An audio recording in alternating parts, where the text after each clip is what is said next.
Desam Kopi. Kita review tengok produk ni. Okey, barang saya order kat TikTok Shop dah sampai. Barang ni adalah daripada Desam Kopi. Tu, ni nak buat je lah, tak macam ni ya. Boleh lah.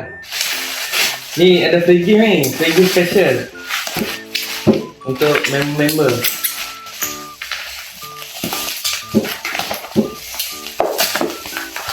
Oh lawa packing dia. Cantik insya-Allah.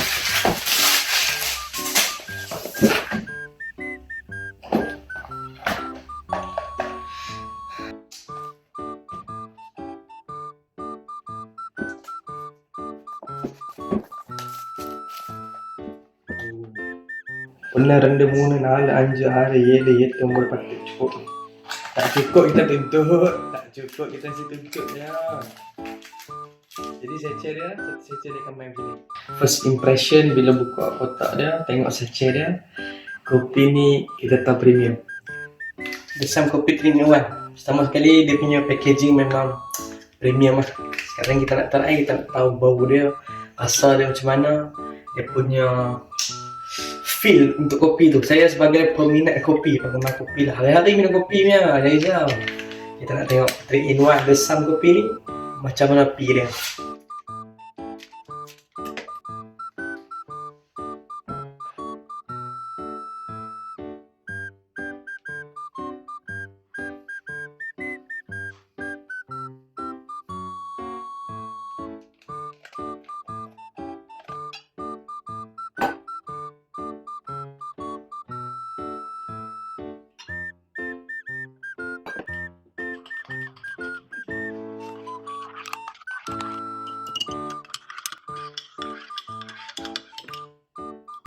Untuk kopi ni satu sachet 150ml sahaja. Okey, jadi sekarang kita dah bancuh.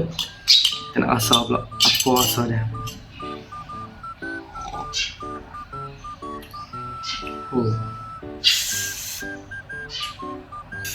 Sedap gila. Satu tekstur, satu feel, satu rasa kopi yang sangat unik. Campuran-campuran dalam tu memang terasa dia punya premium dia tu. Untuk penggemar kopi ataupun orang yang tak minum kopi, dia punya kopi tak adalah kuat sangat ataupun tak ada lembut sangat. Dia macam sampai, dia cukup-cukup, dia balance. Sangat padu lah. Ini kalau 10 cecek ni tak ada 10 hari habis ni. Jadi aku nak abang kat hampa satu je. Siapa-siapa nak dapatkan kopi Desam Kopi dalam bentuk sachet. Selalu kita nak tengok vendor-vendor kan, banyak cawangan dia dah buka. Kita nak tengok vendor-vendor. Sekarang ni dia buat dalam sachet. Kita nak buat penyediaan sebelum pergi kerja, sebelum pergi belajar sekolah. Budak sekolah minum kopi je, asal macam dok kot. Sebelum nak pergi kelas U kan, kita prepare yang ni, letak dekat rumah ataupun letak dekat tempat-tempat yang kita duduk. Dan nak bancuh dia sangat cepat, sangat simple, sangat mudah. Rasa dia premium dan sangat sedap. Jadi pada you guys semua yang tengok video ni nak dapatkan Desam Kopi yang ni, yang saya pegang ni, premium ni, tekan beg kuning sekarang. Beli sekarang, now. Jangan lambat. Wow.